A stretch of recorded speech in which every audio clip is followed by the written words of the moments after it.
For over the past 20 years, the Kia Sorento has been a near-perfect tweener mid-size SUV when you can't decide between going with a large three-row or going with a more smaller compact SUV. However, about 4 years ago, the company introduced the all-new 4th generation Sorento, moving into an all-new architecture, introducing a bunch of new powertrains, including its first-ever hybrid and plug-in hybrid variants, and giving it far more interior space than its previous generation. However, since then, we've seen a bunch of new competitors enter the mid-size 2- and 3-row space. Over 2024, Kia is ready to give their Sorento a full refresh. And as you can see, it's pretty significant. It gets a Telluride-inspired front fascia, and on the interior, it gets an all-new infotainment system with finally wireless Apple CarPlay and Android Auto. So for those of you who are looking for a mid-size 3-row family SUV that's not quite as big or as expensive as your neighbor's Telluride, how does the latest 2024 Sorento stack up? Stay tuned to find out.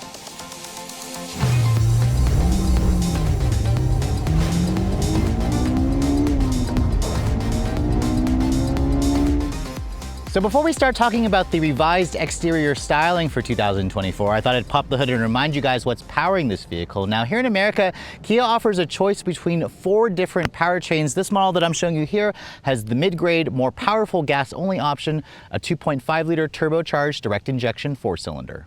Now underneath this hood, as you can see, the engine is mounted transversely because it's a unibody front-wheel drive based crossover. This powertrain first made its debut, I believe, in the Sorento about 4 years ago. Like I mentioned, a 2.5-liter turbo direct injection 4-cylinder making 281 horsepower and 311 pound-feet of torque. Those numbers are unchanged, and unlike its platform mate, the Hyundai Santa Fe, the new one, this offers around 4 more additional horsepower, but the same torque. It all goes out through an 8-speed wet dual-clutch transmission with either front or all-wheel drive. All-wheel drive, however, does come standard, of course, when you go for the turbocharged engine. Now, in terms of fuel efficiency, this is rated at 20 in the city and 27 on the highway. It is rated to run on regular gas. It has a 17.7-gallon fuel tank. You're looking at around 350-ish miles of range on a full tank, which is, again, an average number for the segment. If you guys require better efficiency, there are 2 hybrids available, a regular hybrid and a plug-in hybrid. I'll save that for a separate review. Kia doesn't quote a 0 to 60 time. We'll test it out when we get it out on the road. It has a top speed of around 120 miles an hour, and this particular model that I'm showing you here, the SX Prestige X Pro, does come standard, of course, with all-wheel drive. And it is rated to tow a maximum of 4,500 pounds thanks to cooling improvements within the engine and transmission, of course. And as this car sits, it weighs in at just over 4,200 pounds, about 200 pounds lighter versus its sister car, the Hyundai Santa Fe.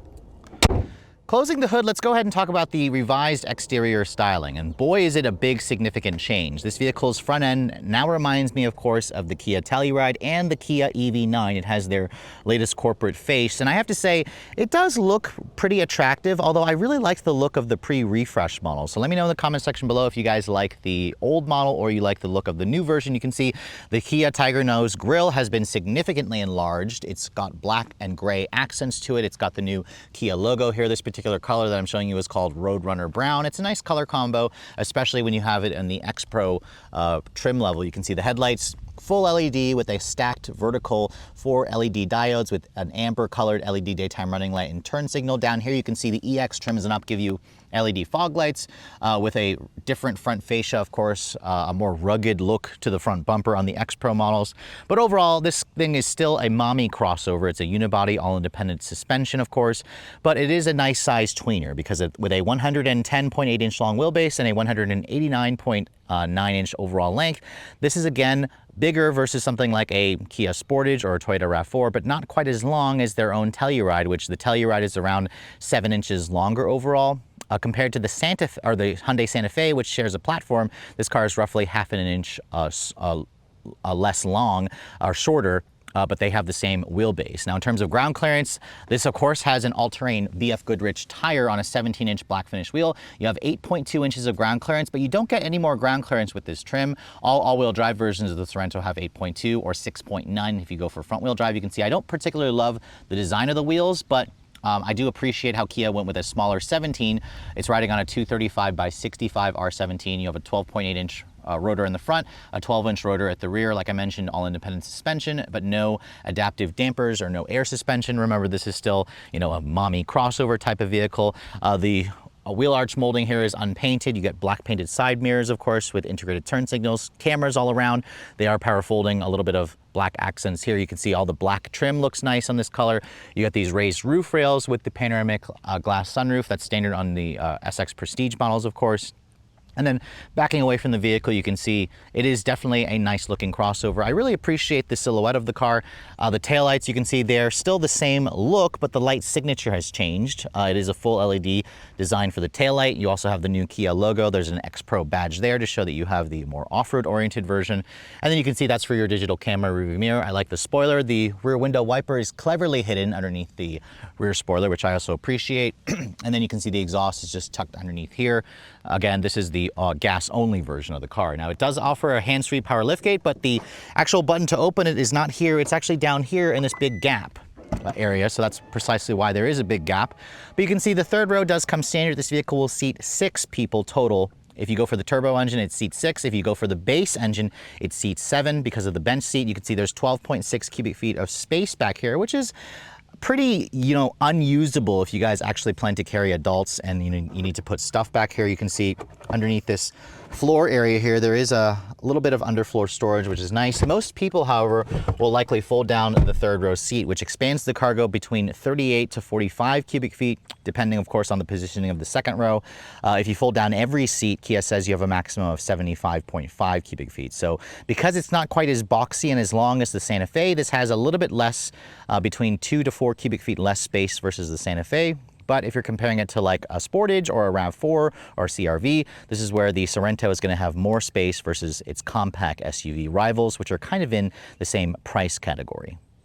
So on the outside, the new Kia Sorento definitely looks a lot different versus the pre-refresh version, but let's go ahead and hop into the interior and talk about all the changes that Kia has made. First thing I want to show you guys, however, is the new Kia corporate key fob. You can see it is a larger fob, but it's also kind of an updated variation of the detonator style key that they first introduced about 6 years ago. You can see it has all the buttons on the side. It does have a nice look to it. I like the alloy trim. It has remote start. It has your usual buttons for lock, unlock, power liftgate, and panic. Kia also offers their digital key 2.0, where you can use your smartphone as a key. So that's an option if you guys are an owner. You can see the door handles are traditional. You touch this area here, that locks the door for you. There is no auto walk-away lock or unlock feature. So as I approach the vehicle, I touch the back of the door handle. That's what unlocks the door for you. And my particular test car has a really interesting but classy color combination, of course, with this kind of two-tone brown interior. These are real leather seats. The driver's seat is 14-way power adjustable, 10-way power adjustable on the passenger. You have 2-person memory here. You even have this like thigh extender, which is also unique to the driver's seat. They're heated and ventilated, and I have to say the leather feels nice. The seats are comfortable. The padding is nice and soft, so that's really great if you guys plan on taking long road trips. You can see the door panel has a soft touch injection molded plastic on the upper portion, aluminum look trim, a wood grain look trim, although I think it's a fake wood, but it also kind of looks pretty nice. It looks good with the brown, of course. You have nice padded leather here for the armrests, nice contrasting stitching. Window controls, they're one touch up down for all 4. They have a high quality feel to them. I like the silver accents. Down here it is hard touch plastic with additional storage, and then the upper trims will have the 12-speaker Bose stereo, which also sounds pretty decent. If you guys are an audiophile, highly recommend going with that feature. Now with 8.2 inches of ground clearance, it has a nice easy step-in height, and then when you get in, you can see the interior has been completely revised with an all-new infotainment system. When I shut the door has a nice solid sounding thunk, and then when you want to start it up, you can see the start-stop button is right here, blocked by the steering wheel. But once the car starts up, you can see it has a traditional starter noise. It now has, of course, wireless Apple CarPlay and Android Auto, which I really much appreciate. And then you can see the steering wheel. It's a very large diameter steering wheel. I like the two-tone look. It's got the new Kia logo, paddles on the wheel, a lot of piano black plastic trim here. You can see the wheel itself offers a manual tilt and telescoping with a good amount of adjustability and range. Unlike the Telluride, you cannot get this car with a heads-up display, which I'm not surprised about. But you can see here lots of traditional hard buttons. The horn, it sounds pretty nondescript, but appropriately sized. You can see the dashboard material has the same soft touch injection molded with a faux stitching, more of that wood grain look trim on the dash with some silver painted plastic. And you can see here, unlike the pre-refresh model, which had 2 separate screens, Kia has now created one single curved piece of glass that houses 2 screens. So you have a 12.3-inch display here, which is fully customizable and digital. The lower trims, of course, won't have the full 12.3-inch instrument panel. And then you have a 12.3-inch infotainment here that runs their latest CNCC, connected car navigation system or services infotainment system. You can see here, my phone is connected via the wireless CarPlay and Android Auto. It's relatively quick and snappy and responsive. You can see it's got a new interface. This is definitely a little bit quicker to use. You can also go and adjust your settings and whatnot. You can change the ambient lighting in this vehicle, which is customizable. And overall, the layout and the look is much improved. I love the fact that it also has wireless CarPlay and Android Auto as well. So this is something that I complained about in previous Kia and Hyundai models, and they've been slowly implementing it, of course, on their latest models. What I don't particularly love here is the redesigned center stack. So you can see the dashboard vents have been redone. You have this panel that basically switches between audio and climate. As you can see, you push a button here that switches. That we first saw that in the Kia EV6.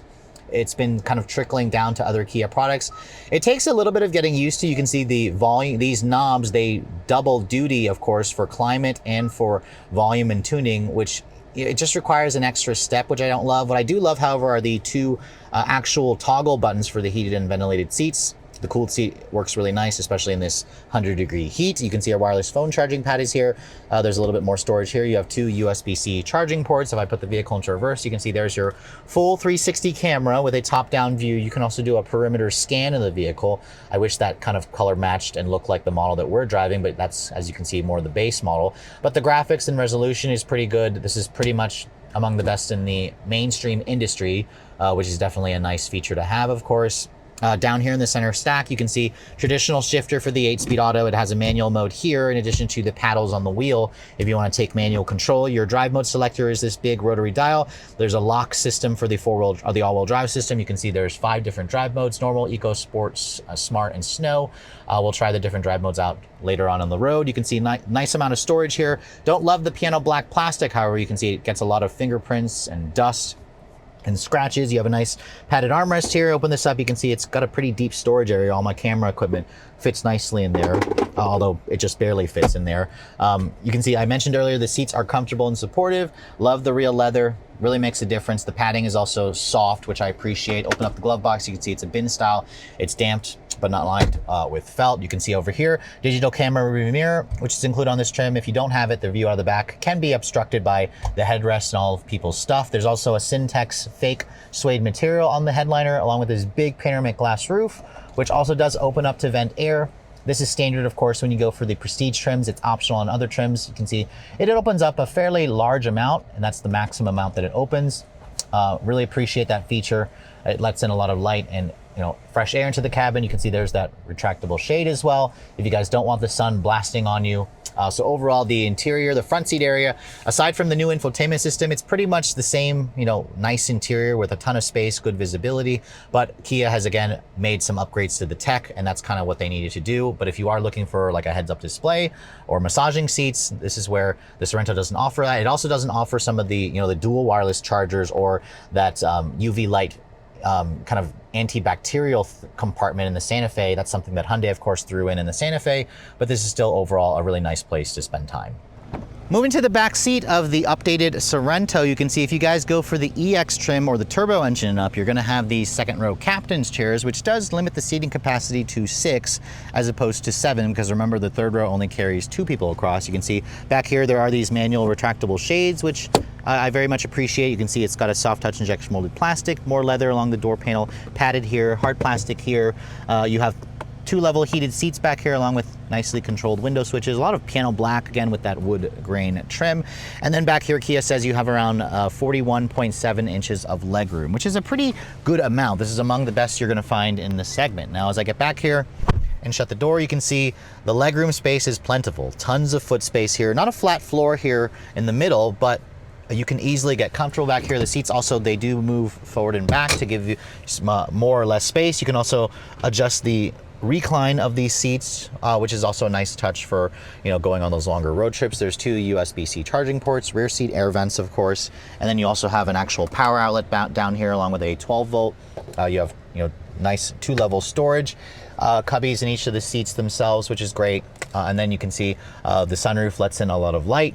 which is also a nice touch. If I look at the headroom space, you can see for somebody my height at 5'7", there's a fairly good amount of headroom space. But overall, if you need more space, this is where the Telluride offers a little bit more headroom, a little bit more legroom. But let's go ahead and hop into the third row of this vehicle, which you could also get through in the center of the seat, but you can also just push this button that catapults the seat forward, and it gives you a nice, amount of space to get into the third row, which the third row, as you can see, is only 2 across. To get back into the third row, as I get back here, I'll squeeze myself over to this side. This is with the seat all the way back. I have to say, aside from my knees being kind of high up in the air because the floor is not as low as I wanted it to be, there's actually 29.6 inches of legroom back here. So 29.6 is certainly usable for somebody my height. If you're over 6 feet, it's going to feel snug. You can see the seats, they feel pretty plush actually back here. I'm surprised how soft the padding is. It's just, again, super low on the floor. You do have a USB charging port here, a small little window, hard touch plastic, and a cup holder here. You have the same thing essentially here. And you can also, looks like, fold down the second row from back here. Along with that USB, like I said. What is surprising to me is you do have, climate vents over here in the second row, but in the third row, as you can see, there's no climate vents whatsoever. In the Santa Fe, they actually had the third row climate control adjustment back here, but you can see in the Sorento, it's not back here, along with no vents, so that's something to keep in mind. But overall, if you need to use this in a pinch, it certainly will suffice, but just buy a Telluride if you actually need a 7-row or 7-seat capability for full-size adults.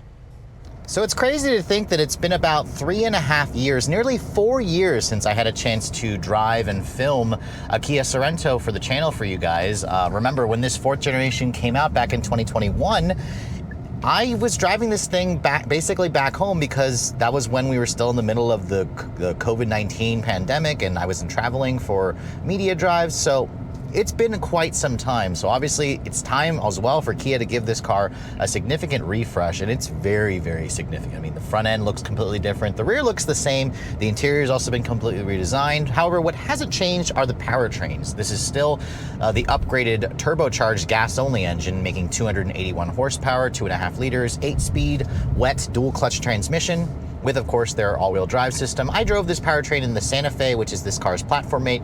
It was perfectly fine, although I didn't love the 8-speed dual-clutch transmission. So I never 0 to 60 tested this car when it first came out. Let's go ahead and see what we can get. We're here in sport mode, of course. We'll go ahead and brake torque it, which it doesn't really like doing, but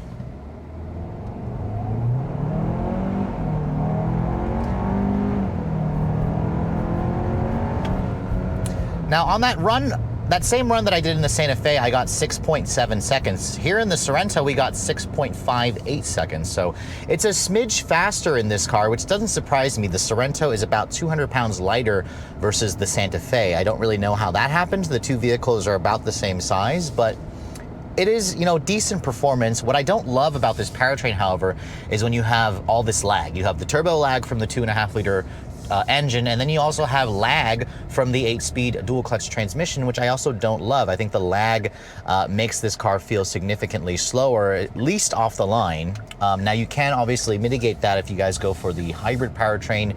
It has a completely different transmission with a turbocharged, a smaller engine with its hybrid powertrain. But, I think for the most part, if you are used to, a dual-clutch transmission or, other vehicles that have a little bit more lag, you probably won't notice it. The problem is nowadays a lot of new cars just feel a lot quicker than its numbers would suggest. In this car, it feels fine. Let's try another 0 to 60 run here. This time, however, we won't brake torque it because, as you guys saw, it doesn't really make a difference. We're still in sport mode here, basically just floor it. Again, there's the lag, there's the lag. Okay, there it goes. Gosh. 7.34 seconds. That's with it more going slightly uphill. So again, we'll take the basically 6.6 seconds. That time is acceptable. What isn't acceptable for me is the horrible lag from the turbo and the transmission. So I really hope that Hyundai and Kia work on the programming of this powertrain a little bit more. I mean, the first time I drove this powertrain, I believe it was actually in this car, and I just don't remember it having this much lag. And then I've also driven this powertrain in the Sonata N-Line, which that the transmission's been programmed to be a little bit faster shifting there, but it's still just annoyingly disappointing, especially if you're trying to make a quick getaway, you're trying to squirt through some traffic or make a quick turn and there's traffic coming. So I don't really love, you know, that overall feel. Now, this particular one that we're driving is the X Pro model. Put my foot down here. Which means you have these 17-inch tires or wheels on these all-terrain tires. Now, it's a little bit funny how we're driving around in a unibody crossover with an all-independent suspension and has all-terrain tires. The ground clearance remains the same at 8.2 inches. This vehicle definitely isn't sporty to drive, but it is competent to drive. The steering is a little slow, and you can see the vehicle doesn't really change directions that much, but at least it has an excellent ride quality. I do love the ride quality of this vehicle. It's nice and comfortable and smooth. It's an all-independent suspension, but no adaptive dampers.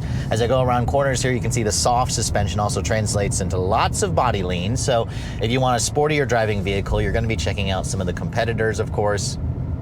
Perhaps like the Mazda CX-70, although, you know, the CX-70 is significantly larger than this vehicle, but I think Kia at least has the size done right for this car. It's you know, a nice tweener size vehicle, a mid-size SUV, but not too big, like a full-size, you know, crossover. Put my foot down here again. There's the lag. It's super annoying, but once it gets going, it shifts smoothly.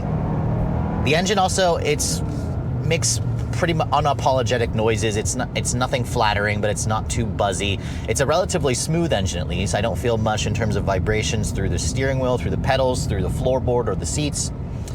So again, I have very little complaints there. It just needs a little bit of work on the transmission programming, which I know Kia can work on and improve. I've driven dual clutches that have really quick and responsive feel off the line. So that's something that I think that could be a deal breaker for some people. In terms of visibility, I can see out of the front, the side, the rear really nicely. You also have a digital camera rearview mirror on this particular trim, which is a nice touch, especially if you guys plan to load up the rear area with stuff and people all the way to the roof. Here, I don't really notice the lag as much there. As I put my foot down, it felt a little bit quicker. And then if you just drive the car normally, this is a smooth shifting transmission. It's just initially, but when you're just driving it at 6/10, it actually does feel fine. It's only when you're demanding maximum power is where you do notice a little bit of the sluggishness. Now, in terms of driver assistance, this car has their latest highway driving assist feature where it has adaptive cruise, lane keep assist, automatic emergency braking. It all works nicely. It doesn't have any auto lane change features like you might find in some of the competitors, but it's still very comfortable and easy to drive. The seats are also really nice. These are the upgraded real leather seats that you get in the SX Prestige model as opposed to the Syntex, the fake leather. The cool function also works nicely. I have very little complaints. I took this vehicle on a longer trip and it was really smooth. It was really quiet as well. When you're not pushing the engine, which the engine isn't even all that loud. The tires, these are these all-terrain tires. This is where you do hear at highway speeds a little bit more tire road noise. So that's something you could get around if you guys don't want that. You could go for the SX Prestige X-Line trim where it has a 20-inch, you know, all-season tire, a road-going tire as opposed to these all-terrains. But these all-terrains aren't quite as aggressive as what you'll find on like a, you know, Jeep Wrangler Rubicon. So they're not quite as noisy. But I did notice above 70, they are a little bit louder than I expected them to be, and that's because of the all-terrain nature. In terms of fuel efficiency, in my week's worth of testing, in mostly city, I averaged around 18 mpg, which isn't horrible for considering the weight of this car and the tires, but it's also not great. On the highway, the best I could muster up was around 25 mpg. So again, those all-terrain tires are sapping the fuel economy, even though it's rated at 2027. On a full tank of fuel with 17.7 gallons, I averaged around 330 to 340 miles of range. So decent range, but not, again, class leading. If you want more range, be sure to check out the Sorento hybrid or the plug-in hybrid, which I'll have to save for a different review. Keep in mind as well, there's a base engine below this engine that's gas only, non-turbocharged with a traditional 8-speed auto. I haven't had a chance to drive that powertrain, but it has 90 less horsepower than this, and this feels adequate. I would assume that base engine would probably feel significantly inadequate. So keep that in mind if you guys plan on towing and hauling heavy loads, and if you plan on carrying, you know, 6-7 people, you might want to at least consider the turbo engine because it at least will give you, you know, adequate power, especially if you're planning to, you know, carry a lot of people and stuff. But overall, the Sorento is still a competent, nice driving SUV. It's a nice alternative, of course, to even Kia's own Telluride. But I will say that until I get my hands on the hybrid version, I'm not Sure, I'm sold on this 2.5 turbo with the 8-speed dual clutch transmission. I just find it to be incredibly sluggish off the line. But if you test drive it and you're okay with it, this is definitely still maybe worth a look, especially if you can't decide between going with a really large, unibody crossover or going with a more compact size. This is going to be that perfect middle ground in between. So with nearly 90,000 units sold last year, the Kia Sorento was the company's 4th best-selling vehicle here in the United States, and it represents a pretty healthy chunk, of course, of their sales pie. So after spending a full week with the revised 2024 model, I have to say everything about the Sorento when I first drove the car back in 2021 is still present here. This is a really nicely sized tweener vehicle. If you guys don't want to drive something quite as big as a Telluride, this feels a little bit smaller. The off-road capability that you get with this particular model, I don't think people are going to actually use it aside from maybe driving to their favorite campsite on a gravel road. If you want real off-roading, obviously check out something like the Toyota 4Runner or the Jeep Grand Cherokee. For those kind of type of vehicles, the interior of this model has been nicely improved. The seats are comfortable, the interior is quiet, there's a ton of space. I like the revised tech, especially with their latest infotainment system with the wireless CarPlay and Android Auto. I still don't love the gas powertrain here with its turbo engine and its dual clutch. It's just very, very laggy. So I'm hoping that Kia and Hyundai will eventually address that when they introduce the next generation, of course, of this powertrain. I would recommend strongly checking out the hybrid version, especially since you're going to get significantly better, like 50% improvement in the actual fuel economy. If you guys require a third row that can actually fit full-size adults, Kia will happily sell you a Telluride. So this really is for those of you who need an emergency third row in a pinch, and you plan to only put children or people that you don't like back there, of course. The cargo area is definitely on the smaller side, but most will have the third row down. So overall, this is still a nice choice vehicle, especially if you can't decide between going with a larger 3-row crossover or a smaller compact SUV. Now, in terms of pricing, this is where the Sorento also kind of falls in between a compact and a large 3-row SUV, because this vehicle starts at $31,990. That's around $2,000 less versus its platform mate, the Hyundai Santa Fe. I would recommend at least going for the EX trim. That's going to roll in most of the tech features you want, along with the turbocharged engine. But just keep in mind, the EX only comes as a 6-passenger vehicle. If you want a bench seat in the second row, you have to buy the base engine without the turbo, which I haven't driven. I probably would skip that as well because it's probably going to be significantly underpowered. Now, in terms of pricing for this model, has all the bells and whistles, and Kia doesn't really do options. They just do trim levels, kind of like the way Honda does. So this model here starts at $47,490 with destination. My test car here comes to $49,400. So just under 50 grand for a Kia Sorento seems like a lot, but it is around $5,000 less expensive versus a Kia Telluride X Pro SX Prestige. So you do get some savings here. But just keep in mind, this is going to be more expensive at this point versus a compact SUV. And if you guys want the hybrid powertrain, it'll cost you around $700 more. The plug-in hybrid is going to start at around 48 grand. It can go up to the mid $50,000. I'll have to save that for a different review. But with all that said, I hope you guys have enjoyed my full overview on the 2024 Kia Sorento. If you're also looking to see the latest cars I'm testing, be sure to follow me on Instagram at Redline_reviews, like us on Facebook. And as always, guys, please keep subscribing to the Redline Reviews YouTube channel for all the latest reviews. Thank you so much for watching. I'll catch you all in the next video.